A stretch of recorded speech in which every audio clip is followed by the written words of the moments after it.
এই শীতের সকালে লেপ ছেড়ে ওঠাটা কিন্তু মোটেই সহজ কাজ নয়, কি আপনার কাছে কি আমার কাছে।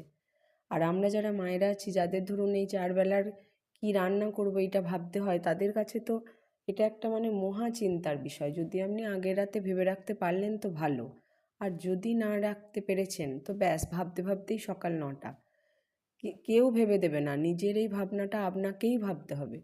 কিন্তু একদিনের ভাবনাটা আমি যদি ভেবে দিই, এই জন্য আপনাদের হয়ে ভেবে দিতে আজকে নিয়ে এসেছি একটা চটজলদি খোসা শুদ্ধ আলু ভাজা রেসিপি। সকালবেলার এই মুড়ির সাথে এটা দারুণ যায়, রুটির সাথেও ভালো লাগে, কিন্তু মুড়ির সাথে আমার মনে হয় সবথেকে বেশি ভালো যায়। এখন যে বাজারে নতুন ছোট গোল আলুগুলো উঠেছে, ওগুলোকে নিয়ে ভালো করে ধুয়ে নিয়ে প্রেসারে, ছোটোগুলো 2-8খানা আর একটু তার মধ্যে বড়গুলো 4-8খানা করে প্রেসারে 2টো সিটি দেবেন বাড়িয়ে, একটু নুন আর হলুদ দিয়ে। একটা সিটি দিলে হয়, কিন্তু এক একটা আলু তো ধরুন একটু শক্ত থাকে। তারপর কড়াইয়ের মধ্যে তেল, গোটা জিরে, শুকনো লঙ্কা আর একটা কাঁচা লঙ্কাও দেবেন, সেন্টটা খুব ভালো যায়। তো ওই সিদ্ধ করা আলুটাকে দিয়ে তার মধ্যে গোটা কতক মটরশুঁটিও ছাড়িয়ে দিয়ে দেবেন।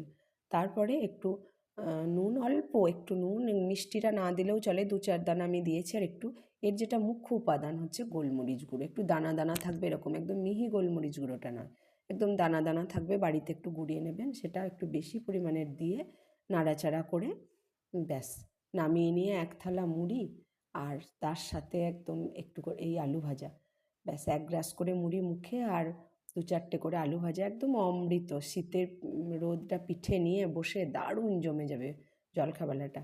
সবাই খুব ভালো থাকবেন, সুস্থ থাকবেন।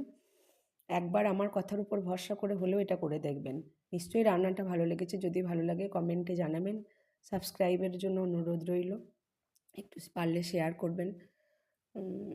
নিজেকে ভালো রাখবেন, নিজেকে ভালো রাখাটা খুব জরুরি, আর সে দায়িত্বটা নিজেকেই নিতে হবে। নিজেকে ভালো রাখলেই তো অন্যকে ভালো রাখা যায় বলুন। সবাই খুব ভালো থাকবেন, সুস্থ থাকবেন।